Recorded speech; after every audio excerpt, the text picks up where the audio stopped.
In today's video, I'm going to teach you how to drag and drop files into Google Drive.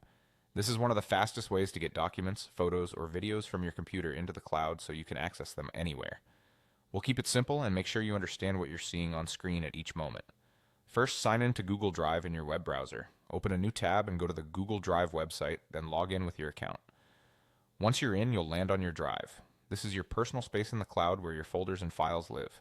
If you already have folders set up, you can open the one where you want your file to go or stay in the main My Drive area if you're just getting started. Next, on your computer, open the folder that contains the file you want to upload. You can use File Explorer on Windows or Finder on a Mac.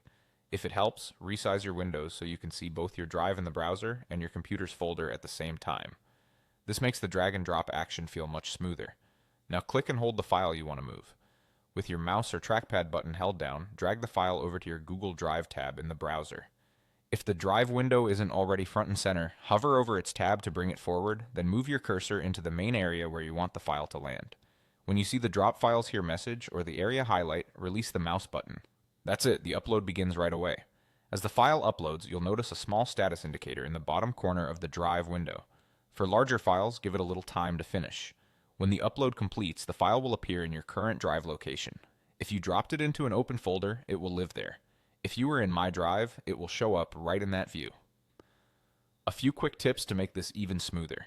You can drag multiple files at once by selecting them together before you start the drag, and you can also drag entire folders into Drive if your browser supports it.